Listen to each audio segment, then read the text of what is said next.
This episode of the Doin Alright podcast is presented by our friends at PrizePicks. And we are back with a day after the pad edition of the Doin Alright podcast. That's the only practice that matters. You know what I'm saying? I'm super excited to break this one down. We normally save the practice breakdown to the very, very, very end. Man, we're going to definitely get into that in our second segment. Got some other little things, got an injury update, all that kind of stuff. We're going to definitely keep you guys tapped in on that. Appreciate y'all for being here with us this afternoon. Is there practice today, Brian? There's practice today, another full padded practice, and then they'll have Wednesday off. Okay. So, yeah, we're going to go. They're going to have some one-on-one stuff today. Coach Schottenheimer told us, so we should see some of the receivers and defensive backs, and then offensive line, defensive line stuff. So look forward to getting that. Going to walk the old Osmo down there, and we'll get some one-on-one stuff for our guys and gals who take in our product every day. That's my shit, Mr. Broaddus. Let me ask you a question before we get into practice and all the other happenings that's happening. The social media streets having a conversation, Brian Broaddus. You know, every little thing that happens that goes kind of viral in Cowboy land, some of it requires our attention, you know, some of it doesn't. But either way, we would like to have a conversation about it just to bring clarity to the people, because if we don't answer, they're going to ask us for the next 3 weeks anyway. Brian, it was a couple of pictures floating around on social media. I just wanted to ask you about them. A couple of outlets, a couple of people I trust, you know, they tweeted out the Von Miller picture. Von Miller went on his Instagram and he posted this picture with some character wearing a hat backwards with a chicken company on it, and had Von Miller's autograph on there. Von Miller got a big-ass autograph. He write a paragraph on there for his autograph there. And you look around and you see trees, and you see the big tower with the Dallas Cowboys logo on there. You know, and if your thinking cap was on, you know exactly where it is at. But just in case you missed it, there was a geotag at the bottom that says Oxnard, California. I reached out to you, and I was like, Brian, you know anything about Von Miller being in Oxnard at all? And you kind of sent me back an answer. Brian, what do you make of that picture that's floating around socials? Well, first off, I asked somebody in the organization about signing Von Miller, and they said they're not going to do it at this point in time. Maybe things change as we get along the path of things, but right now there's no intention of signing Von Miller. Von Miller has a chicken company, and he has a partnership with Matt Pittman from Meat Church. If you're not familiar with his products, you can find them. But Matt Pittman and Von have Von has that chicken company, and Matt has his seasoning. So there's a little bit of partnership. Matt Pittman was here visiting the Cowboys. I think he's probably going to cook for them on their the Wednesday, the day off. So he's in town. He's filming content. Matt has a pretty extensive crew of people that travel with him to film stuff.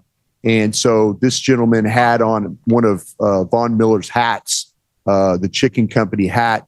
And then Von Miller, I've taken the opportunity as the good businessman he is, like, hey, look, here's my hat. And then you get the geotag like you talk about with Oxnard. But walking onto the field, I walked past Matt Pittman, saw his crew. I didn't see Von Miller anywhere along the sidelines or anything like that. I think Von was just reacting to one of the staff, or I could say one of the staff wearing his company's hat. Now, Brian, chicken and barbecue aside, I really want to super react to the first thing that you said. Somebody in the Cowboys organization that's close to the situation, they reached back out to you and they said that we're not interested in signing Von Miller at this time. Correct. Brian? Correct. Let me ask you this, and it might be three pieces to this. Do you think that's because the Cowboys aren't interested in adding a pass rusher, just in general?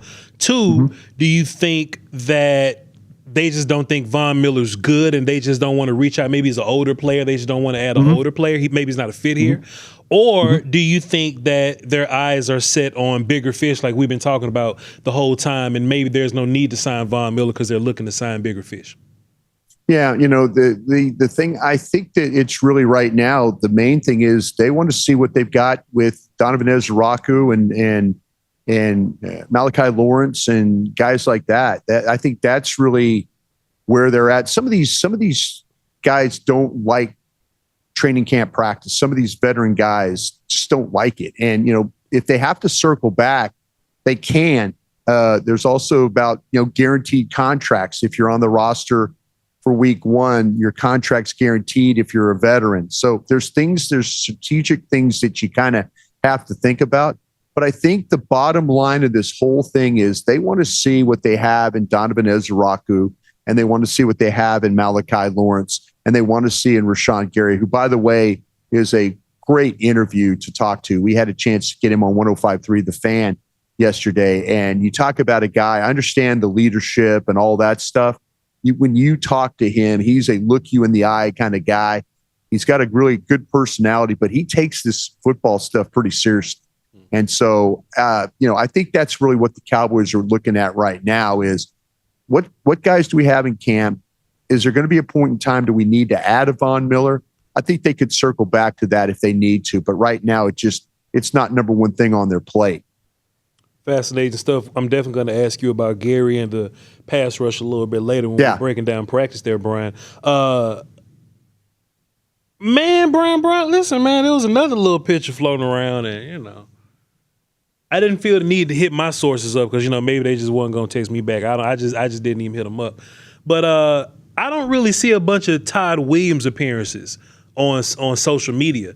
I may hear Todd Williams' name a lot, but I don't see him a whole bunch. I believe John Machota posted this one on his social media, on his Twitter. Todd Williams, Will McClay, Shoddy, and Stephen Jones got together, and they was having some sort of secret Illuminati conversation. What you think they was talking about, Bryan? Well, Princeton Fant has an ACL injury, and now we're going to learn what the extent of it is. It could be something that could be, can take him completely out of this season, but it is an ACL injury. They had an MRI done yesterday. Got the results here as we are taping this show very early out here in Oxnard. That it is that. I just re-asked if it's something that will take him out for the season. Hopefully we'll get that squared away. But I have a feeling that they're now. Todd Williams is the director of football administration. Will, of course, is the executive vice president of player personnel. We all know Steven and Shoddy. Probably talking about the severity of the injury with Fant and how they're going to have to structure things.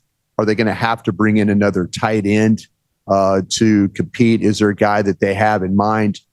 They want who's on the emergency board. Every team has an emergency board. Todd Williams would be responsible for that on the player personnel side of it. And so he's probably being informed. He would also, if they were going to bring somebody in, he would be the one that make the arrangements to get the player in. Or maybe they need to set up some workouts that they want to go through. They have an off day on Wednesday. That might be a good day for them to bring in some guys and have a workout. We don't have any access to the players or coaches or anything on Wednesday. Coordinators will talk. That's about it. But I think they're probably setting up, how to replace Princeton Fant and his ACL injury. Now, Bryan, in your personal opinion, do you think that the Cowboys need to go out and find another tight end? Like, should they take that roster spot and do something different with it? Because if you think about the tight end room, it's already kind of full. And if you think about the guys like Princeton Fant is like the move guy, the wing guy, the fullback type guy. That's what Lipke and DJ Rogers kind of do. So they got numbers at tight end. Do you think that they're still going to find another guy like that? Well, they're lucky they didn't lose Hunter Lipke yesterday with the Demario Overshown just blowing up a run. That was quite a collision that they had there at the in that early part of practice. I think that to me that they're just, you have to also think about bodies going forward and how you're going to play these preseason games. Princeton Fant was going to be a guy that was probably going to play a lot in these games. Fant, Rogers, Trigg, you mentioned all those guys. We'll see Schoonmaker, he could very well play, but right now you kind of need the extra body in camp just to have for the, when the threes, the twos and the threes run on offense, you're going to need that extra guy. Plus you kind of want to get a guy up to speed if in fact, when these preseason games start, that you're able to get through the game without having to expose any players that you really, really don't want to do. All right, cool. We're going to take a real quick break, talk about some money. We'll be right back to break down practice. One money lesson I wish I'd learned earlier is that the small purchases add up a lot faster than you think. I used to pay attention to the big expenses, but it was always the $10 and $20 subscriptions and other purchases that quietly did the most damage. For all the parents out there with teenagers, we know you're already trying to keep a million different things under control. Cash App is here to make sure your teen's money and their spending isn't adding to that craziness. With the Cash App card available to teens 13 to 17 with sponsorship by an eligible parent or guardian, every transaction triggers a real-time notification for you to see, empowering your teen to practice independence while giving you peace of mind by keeping track of their spending. You can also manage everything directly from your own Cash App account without having to switch between the two, making it simple to stay connected to your teen's financial activity in a way that's both efficient and empowering. Finally, no one wants unnecessary surprises. With Cash App, there are no monthly fees, no minimum balance requirements, and no hidden charges when sending or receiving money. With the Cash App card, you and your teen's balances receive 24/7 fraud monitoring, and if the card ever gets lost, you have the ability to lock their card right from your phone in just one tap. Parents, it's time to start focusing on your teen's financial learning and growth instead of stressing about the fine print. If you're ready to give your teen more independence while staying in the loop, start by downloading Cash App and sponsoring their account today. New Cash App customers can earn $10 if they use code FAMILY10 in their profile at sign up and send $5 to a friend within 14 days. Terms apply. Download Cash App today and sponsor your teen. Visit our link in bio. Cash App is a financial services platform, not a bank. Banking services provided by Cash App's bank partners. Prepaid debit cards issued by Sutton Bank, member FDIC. Cash App Visa Debit Flex Card issued by Sutton Bank, member FDIC, and the Bancorp Bank, N.A. pursuant to a license from Visa USA Inc. See terms and conditions from Sutton Prepaid Card, Sutton Debit Flex Card, and Bancorp Debit Flex Card. Savings provided by Cash App, a Block Inc. brand. Visit cash.app/legal/podcast for full disclosures. This episode is also brought to you by PrizePicks. PrizePicks has an offer for new users. Play your first lineup of $5 or more, and if that lineup wins, you'll get $150 in bonus lineups. Just use the code HMA when you sign up. PrizePicks is America's #1 sports picks app, and it's really easy to use. For player picks, choose more or less on a few player stats and build your lineup. You can also make team picks by choosing the winner, spread, or total on a game or fight. PrizePicks is available in most states, including Texas, California, and Florida. You can also follow me on the app at Crown Media. Check out my latest lineups and tell my picks with just one click. All right, let me show you the lineup I put together today. We're inching closer and closer to football season, but let's stick with some baseball. We have Mackenzie Gore on the mound for your Texas Rangers. They're taking on the Giants in Arlington tonight. Let's go with more than a half an earned run versus San Fran.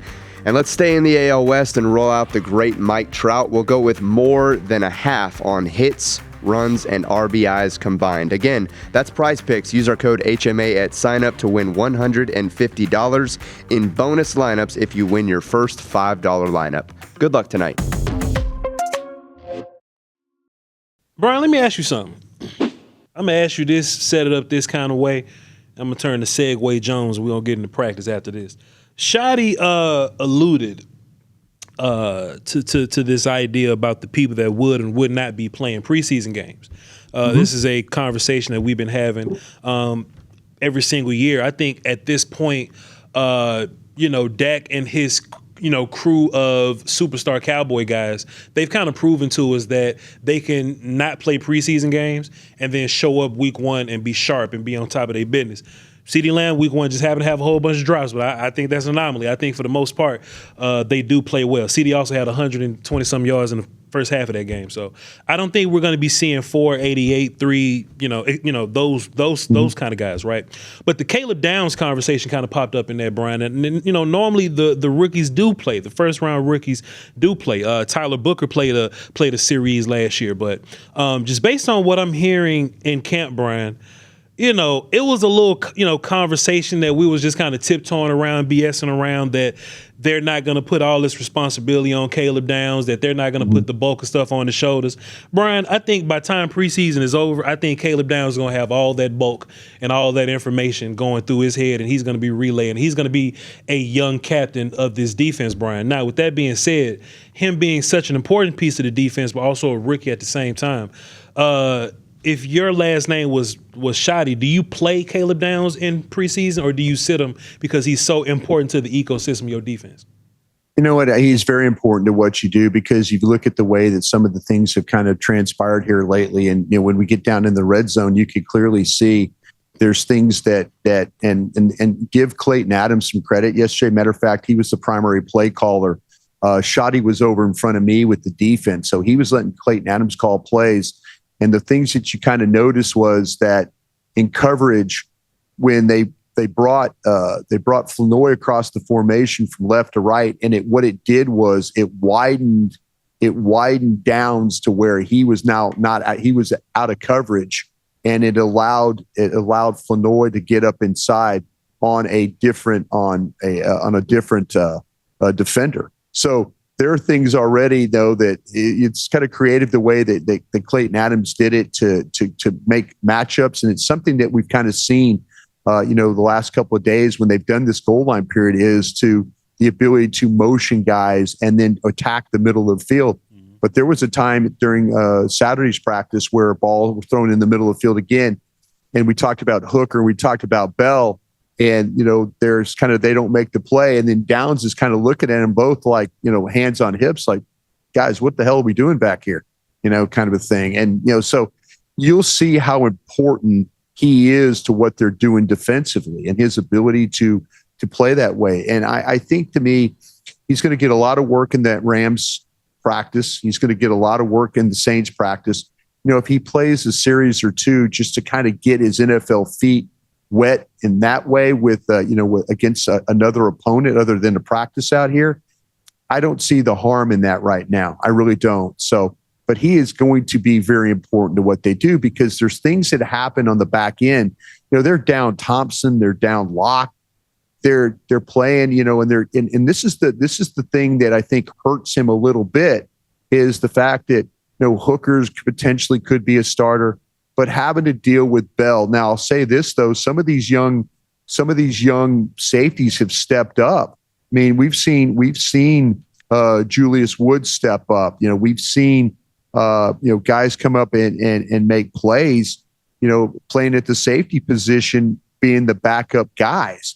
But it's the guys who are the guys like a Bell or somebody that they're kind of talking about, if something happens to Thompson or one of these other guys, but it looks like it's a little bit of a problem. I mean, to me, just watching them play, Wood and Clark has been better than what Bell's done, and Bell continues to get the work there. So yeah, having Downs is really, really important, but having Thompson and Locke and those guys too, because it's kind of, I think it's hurting Downs a little bit, because he's not working with guys that he's going to be working with during the season. Brian, I feel like Downs is kind of showing what his superpowers are and why the Cowboys, drafted him, or why he was considered one of the best, players in the draft. Just kind of watching the highlights of him yesterday, Brian, like he showed what his job is going to be, which is why I always thought that 95% nickel was going to be nonsense, right? Downs is lining up everywhere, but he's making plays deep in coverage. He's making plays in man coverage, in which that was something that we had concerns about, but he's handling it pretty decently versus a really good set of wide receivers. But also, most importantly, the one that went really viral was him coming down thumping blue. And Downs is a guy that, what he's going to bring to this defense is that he's going to be a plus in coverage. He's going to make everybody else around him. But you got to get a hat on him in the run game, Brian, because he gets downhill real fast. He does. And that's you mentioned the superpower of him is his instincts, his ability to read the play quickly and understand what is happening in the development of the play. His reaction times are really, really, really good. You could tell when there's guys that struggle when the ball gets to the outside, and they just don't react as quickly. They don't see it as well, and then all of a sudden they're hooked up on a block. This guy, I always talk about students of the game. He understands. He sees formation, and even as a young guy, he kind of understands his responsibility in the defense. That's why I think a couple of different times he turned around and looked at guys like Hooker and Bell and those guys and like, what are we doing, guys? That's, we got to play that better. And it's not a way of yelling or anything. It's just like the look, like, you guys didn't see this one, and it's almost like he knows what's going to happen beforehand. I know that sounds, how can you see that in so many practices? But you could see it at Ohio State. You could see the way he reacts to plays. You could see the way he sees the play. And that's where I think the strength of his is that once he sees it and knows it, he reacts, but he's got the physical presence to be able to finish. And so if the ball it's a 2 or 3 yard play, it's a 2 or 3 yard play. It's not an 8 to 10 or 12 yard play because he's missing a tackle or not getting there quick enough. He's got that superpower to be able to see what's happening and then react, but he also can finish very, very well. Cobie Durant had a really good play too, Brian. Just kind of watching him and, how he's kind of emerging in this group. And I forgot which one of our media friends had the angle, but there's a deep end zone angle where you really get to see him. Like, he played it perfectly. And I think that Dak read it. He read it the right way too. But CD was crossing inside. No, pardon me. Flo was crossing inside. Durant was facing inside. CD was coming behind him, and Durant left his inside guy to go play CD. I don't think that was a part of the scheme. I don't think that was a part of the play. I just think that was just some heads up IQ from Durant. And Brian, that's kind of what we saw on film. Like, he was a guy that would set these quarterbacks up, or he would just have great reaction time, and he would end up getting a bunch of picks. Brian, I think Durant's going to keep shining. I think Durant's going to be one of your better corners this year. Bland and Revel going to have to fight out on the other side. But there's conversations that Durant could play inside some. Brian, I think I like Durant as the outside guy. What you think? No, I think that, clearly they're going to need to, we've talked about this a bunch. They're going to need to, and through the OTAs and then the early portions of this training camp, they've found ways to be able to play downs at free safety. Well, how do you play downs at free safety? You play downs at free safety by finding somebody else that could play in the slot. And that seems to be where Cobie Durant is kind of fitting in. Yeah. If Cobie Durant is not the starter on the outside, then Cobie Durant is going to be the guy that's probably going to play a lot of stuff in the nickel. But my anticipation is that Cobie Durant is going to be the starter at one side. Now we'll see. I'll tell you what, it was a really, really nice day for Ravel. Yeah. I mean, he had some pass breakups. He was involved.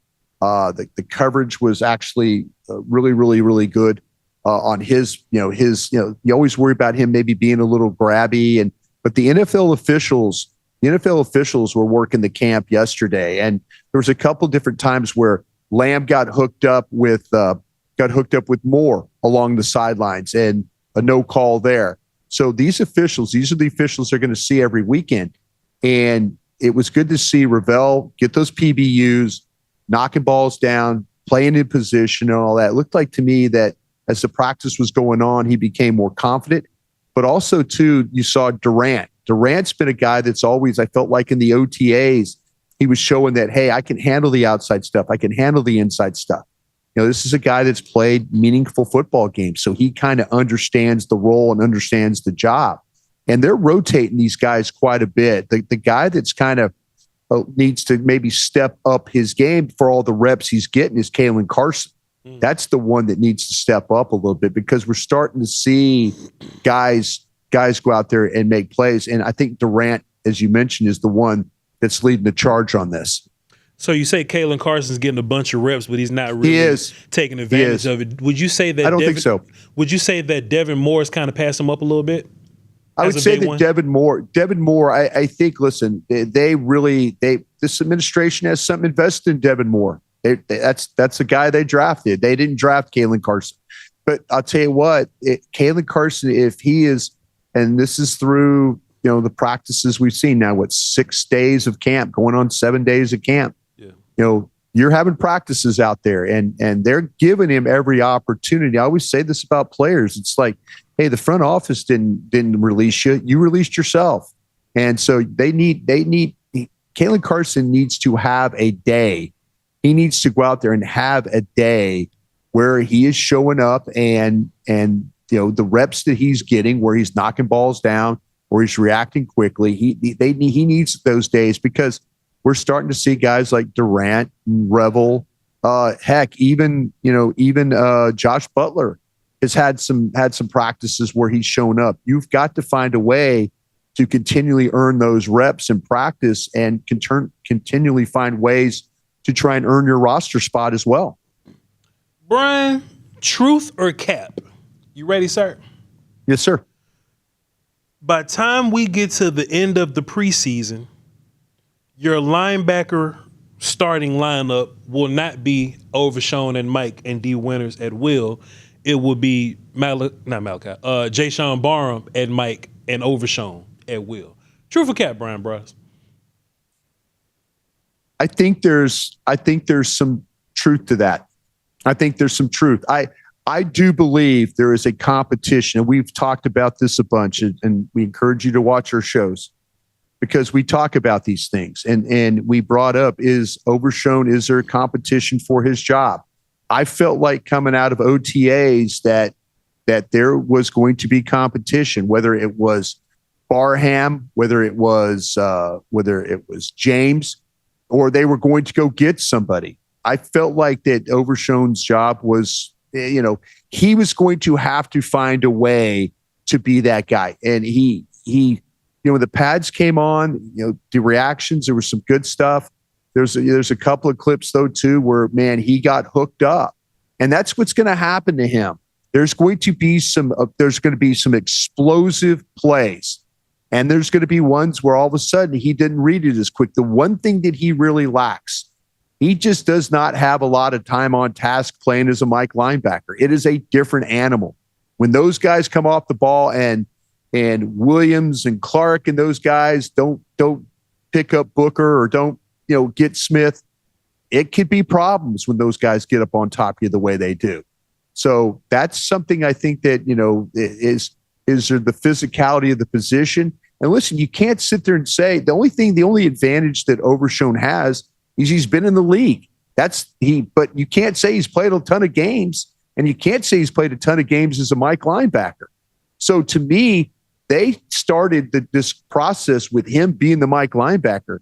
I think it's clearly open for who is the guy that gives us the best chance for the way we're going to play this front and to take on blocks, defend the run. And listen, if Barham is the Mike and Overshown's the Will running to the ball, that probably is probably one of the better ways to play this defense. Also, too, why that's important, Bryan, because we know that in this system, the Mike linebacker is going to be asked to walk down and blitz from the edge sometime. And that's Jashawn Barham eat that shit for breakfast, Bryan Broaddus. So what it currently looks like to me, and I think the linebacker situation is going to continue to evolve. I think Overshown is competing at two spots. He's competing with Barham for the Mike spot, and he's competing with Winters for the Will spot. And I do think that if Jashawn Barham continues to, improve and do his thing, it's only been one day of padded practice, so I'm not going to do too much here. He's a young guy, but he has a lot more invested. The Cowboys have invested a lot more in Barham than they have D Winters. Like I said, D Winters and Overshown not even going to be here next year by the contract situation. So I can see the Cowboys really baptizing Barham in that fire to see if he can go. And I think he can go, Bryan. He could go. There's no question he could go. There's times where he's reacted very, very well. And there's times where they've caught him in the flat. And I think that what will happen is if, again, you go on Crown Global Media or on a YouTube page and watch the practice from yesterday, you could see down in the red zone, they got him, they got the Moff out in the flat, and, he's got to react a little bit quicker. I think that's the thing. That's the one thing that Barham has got to figure out is that, there's things he does. He wants to be a part of this. He wants to be a part of the action. He wants to, but there's sometimes in the coverage stuff, and he's just got to develop that. That's something that's going to be new to him to have to work with. But he's going to, attacking, not a problem. Being physical, not a problem. Being aware of what's happening to him, that's the things that I think as time on task will hopefully improve. But said all that to say, though, Bryan, Demo had a pretty decent day at practice yesterday, though, right? Sure did. Yeah, sure did. Yeah, and listen, there was some really nice collisions with linebackers blitz, and there was a Christian Parker was dialing up his defense in a way. Once they got inside the 20, now he started bringing pressure on Dak. And what it did was it forced Williams to step up. It forced the linemen to have to be able to pass some stunts, be able to pass protection stuff with multiple rushers involved. And Dak did a nice job of hanging in there, making some throws. Really good, some combinations. The throw to Ferguson, it was a touchdown down in the red zone. It was a well picked up play. They're not going to get the touchdown if Williams doesn't pick up the blitz pickup right there. I mean, it's not. I mean, it's going to be Dak's going to get splattered, and it's going to be a loss. But you get the blitz pickup, you get a really cool combination of a route with Lamb going up and then inside, and then on the second level of that, so you get this layered look of routes, and all of a sudden it put Durant in a hard spot of whether to take Lamb coming inside or sinking and then trying to help with Ferguson. He made the decision to react to Lamb on the end, and just behind that was Ferguson, and that's how they were able to get the touchdown. But you could see what they're trying to do now a little bit more on in the red zone is get the ball down the field. They're trying to attack a little bit. Maybe they feel with Christian Parker's defense and the way that they're lined up and the way they're playing it, this might be something that, like, okay, right now, let's see how this looks. But they're doing a great job. But the blitz pickup has been, when they've had it, that's allowed them to be able to get to the looks they need to throw the ball. Bryan, this may be an unfair question to you right now because, I didn't prep you for this at all. But you the best in the business, I'm sure you'll be all right. And if you need, just one day to examine it and come back, we can talk about this tomorrow. But what do you think about Christian Parker, like, calling plays so far? Like, he hasn't called plays before, but we're in practice right now, and he obviously isn't going to show anything that's super secret that we're going to use, during the regular season. But just as of now, does it seem like he has a good groove for it? Yeah, he's, it's funny because Shotty was over with him. And I felt like, though, that last week with it was helmets and jerseys and stuff, that maybe you didn't get an idea about Christian Parker. The one thing that I noticed, and it's clear as day on that tape, is once they got inside that 20, he started to come after. It wasn't like, I'm not going to wait for you to move the ball down to the 8-yard line and then get inside on the 3. I'm not waiting. He immediately brought pressure. And this might have been something that the coaches, when the offensive coaches and defensive coaches got together, they said, hey, can you show me some of this today? Can you show me? Because it was Clayton Adams calling plays. Shotty was completely out of the mix. Like I mentioned, he was right in front of me with the defensive coaches. Christian Parker was to his right, but he let Christian Parker work. But what you've been noticing, especially with the pads yesterday, there was a far more aggressive approach, moving the football. And then when it got down to a certain point, now I'm not going to let you move it anymore. I'm going to start coming after you. And I think he did it with some success. His secondary played a lot better. It created some pressures. They created some throws that were some tougher throws. So hats off to him for not sitting on his hands and letting the offense just dictate the practice. He said, okay, I've got to find a way to get a stop here. And he was far more aggressive like he needed to be. Bryan, I gave you a homework assignment yesterday at the end of the Doin Alright podcast on the previous day. And I know everybody heard me say it because y'all don't miss shows. Y'all watch every day. So I know y'all heard me say it. I asked you to kind of keep eyes on 2 players. Let me ask you about this guy, because I kind of saw a little bit of this guy because I'm just O-line guy and that's just me. I feel like Tyler Guyton had a really good day yesterday. He did. I feel he like absolutely did. He played with some confidence. I don't see anybody moving at his size the way that he moves. Fantastic feet. Hands were cool. He dealt with different types of rushers, and I was happy about that too. James Houston doesn't rush like Donovan Ezeiruaku. He doesn't rush like, whoever. Bryan, there was also this one play. It was running this little gap exchange on the outside. It was Quinnen and Donovan Ezeiruaku. Quinnen was the anchor guy, came down. He got Big Tyler turned. That was a big mistake. Donovan Ezeiruaku went smooth smooth past Big Tyler to go get in Dak's face, but I was impressed that Guyton just didn't die when Quentin Williams got attached to him. You know what I'm saying? Yeah. Guyton was able to kind of hang in there, recover, and fight because Big Tyler's supposed to pass Guyton along. Guyton ended up off balance having to bail Tyler out, and I thought that Guyton did a really good job of doing that. Also, some good things in the run game, some down block things, getting up to the next level. Actually, on the Overshown play, smacking the hell out of Lipke, I'm mad that Jadon Blue didn't just keep it outside because Guyton and Brevin were kind of leading the way with nobody else out there. Brian, it's only one day of practice, but we have to just analyze everything. And I think Tyler Guyton's off to a really good start. What did you see? Yeah, I mean, clearly, if you look at the 5 offensive linemen, the one that seems to have had the most struggles in practice throughout has been Steele. And listen, it's not an every. Let's don't get it twisted coming from camp. It's not. I mean, you might see some clips where Steele looks bad. I mean, there are moments where the guys, they're going to have a bad rep and stuff. I'm not trying to go after Steele here, but if you had to kind of grade how the practices have gone, the guy that struggled the most, the guy who's had those moments that you kind of go, okay, that was a minus. It's been Steele. I think Guyton, when you look at overall the set, there was a Dak.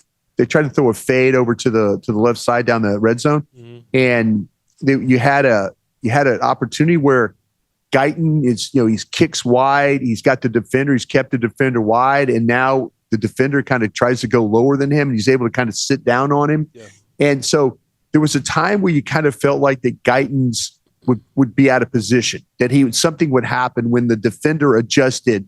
He would adjust, and then he would fall, or he'd come forward, or he'd be off balance. But no, he was very, very patient in the way that he took his steps. Talking to Rashan Gary yesterday, we asked him about Guyton, and he says, man, the guy is really, really long. You don't think he's really, really strong when you kind of look at it, but he really is strong. He says that's the thing, that when you go against these guys, he says you try and figure out what their weakness is. And he says, listen, I'm not going to go into our guys where they are maybe a little bit deficient as he sees them. But he said, when you deal with Guyton, it's a little bit different because of his length. Yeah. And he does have that power to be able to kind of stay in front of you and kind of hold you. And you really have to try and set him up to get him off his game. So I think the first 6-7 practices that we've had, I think have been a positive. There was, they're going to have times these guys are going to run by you. They're just going to, Ezeiruaku is going to get off the ball. Lawrence is going to get off the ball, and they're going to come screaming around that corner. But I think overall, it's been a really a good start to Tyler Guyton's camp here in Oxnard. Brian, you're going to be here when this happens. I'm going to be out there. The joint practice is where Guyton really is going to prove what he's really picked up over the all season, and we can really make a good evaluation off that. Brian, let me ask you this: on a scale of 10 reps, Guyton versus Myles Garrett, how many do you need to see Guyton win for you to feel good about that matchup? Yeah, Myles Garrett, I'm kind of keeping track of what's going on with the Rams. It sounds like this is the hockey terms that they like to use.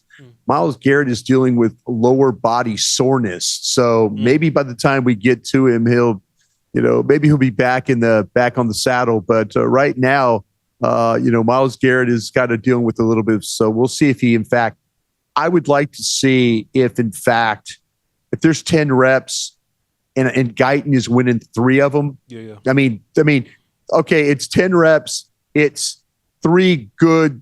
He got him. Those reps. And then I'd like to see 4 reps.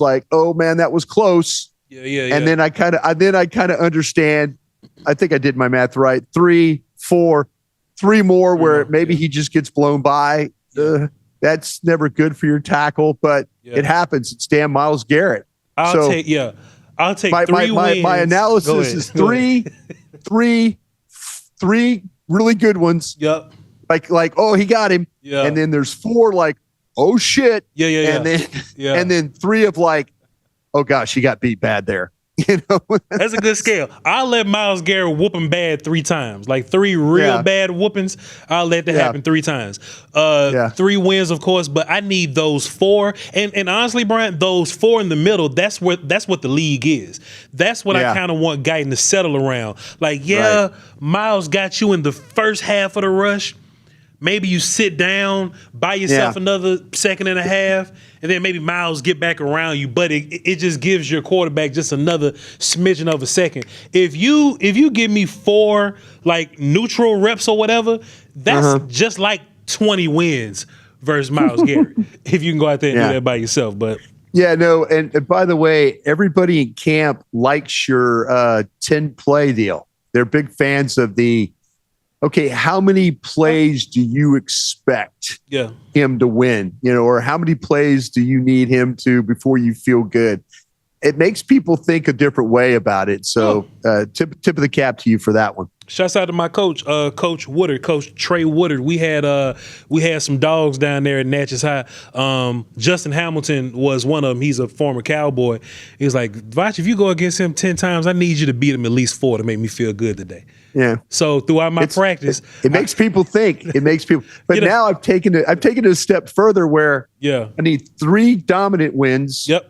I need 4 hang on to your ass plays. Yep. And maybe you're going to lose the other 3. Maybe you're going to. I'll let you get whooped 3 times. I can take that. Yeah.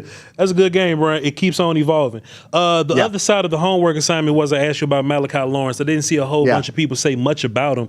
I think I saw him in the mix a couple of times. Every time I see him, he's kind of setting the edge in the run game a little bit. So that's where I notice him. But of course, he's going to make his money, and this pick is going to be a success based on his pass rush stuff, Brian. So what did you see from Malachi Lawrence yesterday? Yeah, I think that the people watching practice would agree with you, and the stuff coming out of practice, I think is there were days when we had the shorts and the helmets where you could kind of see the burst, you could see the speed and all that. Yesterday, I give Steele and I give Guyton, like we talked about earlier, some credit for the way that they were blocking. I felt like that it was when you look at the days of the guys rushing, it continues to be Ezeiruaku. It continues to be Gary. I think Malachi Lawrence is just yesterday. Well, and today will be good. I mean, the one-on-one drills, you and I are old offensive linemen. That is the most unfair damn drill for offensive linemen to deal with. But if you sit down on somebody and block them and the coach yells break, and you do your job, it's a great win. I think we'll see that today. I think you'll see the burst, the athletic ability, the way that the guy sets things up. I think you'll get a good understanding of how he is as a rusher when you just isolate him one-on-one today. Yesterday was a day where he didn't get noticed. He wasn't on the charts like we've seen in some previous practices. One last one for you, Brian. I think a big point in how this running back shuffle is going to get worked out is how well these guys pass pro. Last year, we got a bunch of confidence about Maffa when we saw what he was able to do as a pass blocker. Has he grown onto that? What about Israel Abanikanda? What is he like? And also, too, Jaden Blue, we probably got eyes on him the most because if he can prove that he can pass block, he'll probably play a whole bunch. Because of the big play stuff and the catching the football stuff. So, Brian, can you walk me through what you saw from these running backs pass pro yesterday? Yeah, Williams by far is the best one. He's got the best feel for where he needs to fit and how he needs to help and how he needs to read it. And Dak has confidence knowing that he's going to pick up the blitz and he could step to one side or the other and get the ball out. He knows that. Maffa would be the next guy. I think Maffa has the size. He has the temperament to do this. He wants to stick his nose in there. Abanikanda is another guy that wants to stick his nose in there. I think when you start to talk about Blue and Davis, they're kind of in the same boat. I think Davis has a little bit better feel because he does stuff on special teams, like as a personal protector and things. So he kind of understands where he needs to fit, where he needs to step up. He's just a little bit of a lighter guy. But if you, like I say, ranking him, I would go I would go Williams, Maffa, Banacanda, then I go Davis, then I'd go Blue as how they pass protect. Okay. And even on that note, Bryan, I would imagine that the coaches think the same way. Blue doesn't have to be a better pass blocker than the other guys. He just has to prove that he's adequate at it. And if he's adequate, then he'll be playing. He'll be good to go. They just got to be able to trust him, basically. Yeah, absolutely. That's the whole thing right there. Is the key for him is going to be he catches the ball well, he runs the ball well, except like you said, maybe he should have pressed that outside a little further, but he's got the vision to do it. He's capable. But yeah, if he could prove that he could step up and pick up the Marvin Overshown running through the middle of that defense, that'll go a long way to getting him out on the field. It's just so hard in a passing situation to take Williams off that field, because last year in games, you saw him save plays by blitz pickup awareness and knowing where to fit. And he's doing the same thing in camp. Or like I say, you could go back and look at our video that we shot and check that out for yourself.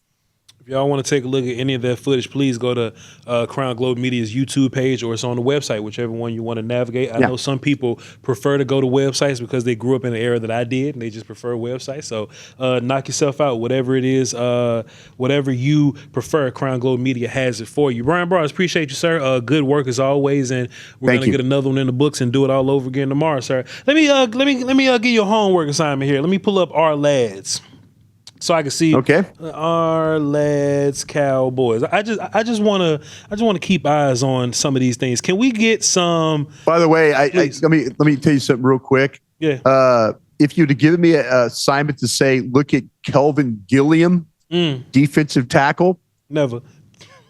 That's what I'm saying. If you'd have given me that assignment, I would have sworn to you I'd have come on today to tell you that he's Quinnen Williams is who he is. What? Kevin Gilliam beating the shit out of people? Kelvin Gilliam, it's so funny. We were watching the practice yesterday, and he was playing left tackle, left defensive tackle. He's number 94. Okay. He's a rookie from Virginia Tech. He was undrafted rookie from Virginia Tech. Okay. Yeah. And so Kelvin Gilliam showed up one damn day in helmets and just jerseys. Put pads on old Kelvin Gilliam. The old Hokie got after it. He had playing left tackle, had a tackle for loss. Playing right tackle, had a tackle for loss. He got one time he kind of there. Facci, we need to figure out what they're going to do with Shaez Pete. Yeah. They're playing him at guard, and it doesn't look right. And poor Kelvin Gilliam took advantage of Shaez Pete playing guard. He just doesn't move quick enough, I think, to have to deal with that. So big, tall guy that Shaez Pete. He's like, 6'9", playing guard. It looks funny, but they're doing that, and they're playing a Johnny Cornelius on the outside at tackle. So, but I've seen him use a Johnny Cornelius inside at guard too. But Shaez Pete as a guard, just it doesn't look right. And then my man, Kelvin Gilliam rookie from Virginia Tech, was making his day very, very rough yesterday. Kelvin Gilliam is something else, sir. Bryan, here's the homework assignment I have for you. It ain't gonna be Kelvin Gilliam. If I see him, it's gonna be in a preseason game or something. I'll catch him down the road. Bryan, could you keep eyes on Tyler Booker and Donovan Ezeiruaku for me? Sure. Tyler Booker and Donovan Ezeiruaku, please. Yeah, we got one-on-one as I mentioned today, so you'll see some individual stuff, and then we also will do the team stuff that they do, and we'll get it up for you. Everybody can look at it, but I'm happy to look at those players for you. Do you have room for one more? Load the wagon, man. LT Overton. LT Overton. He's a guy he was drafted to be a part of this system. Like, he wasn't a guy that'll fit any other. Like, he wouldn't have fit us the last 2 years, but he's here to do this. And I would imagine that Bullard and Tito have a firm grip on it. But I do want to know how far along LT Overton is in the draft process. We had questions about him. I kind of want to know what he looks like in actual pass. So those three guys, please, Bryan. be happy to add him for sure. Thank you very much, Brian. We're going to answer those questions for you. We're going to be right back here on the Doin Alright with y'all tomorrow to break down practice. We love y'all to pieces. Go to crownglowmedia.com. That's where you find all the good stuff that we're doing. You can find the practice clips there. You can find the other shows that we do. We have so many of them that we're adding to the roster. Much more to come. You can find the merch up there. Everything that you need. Hey, Voch, where can I find the? crownglowmedia.com. Knock yourself out. Thank you so much. He's Crown Glow Media on Twitter until next week when them people they keep telling me, Voch, I'm just waiting for an email. Twitter said they're going to send me an email. I'm waiting for that. I got my phone refreshed. I'm ready to go. Send me that email, Twitter. I need to get my Brian Broaddus account back. You told me you're going to get it back. I'm waiting on you. I'm waiting on you guys. Crown Glow Media on Twitter. Until then. And I'm Voch Lombardi on Twitter. We'll be here right back tomorrow to recap practice and talk about how the Cowboys traded for Max Crosby. We love y'all to pieces. Crown.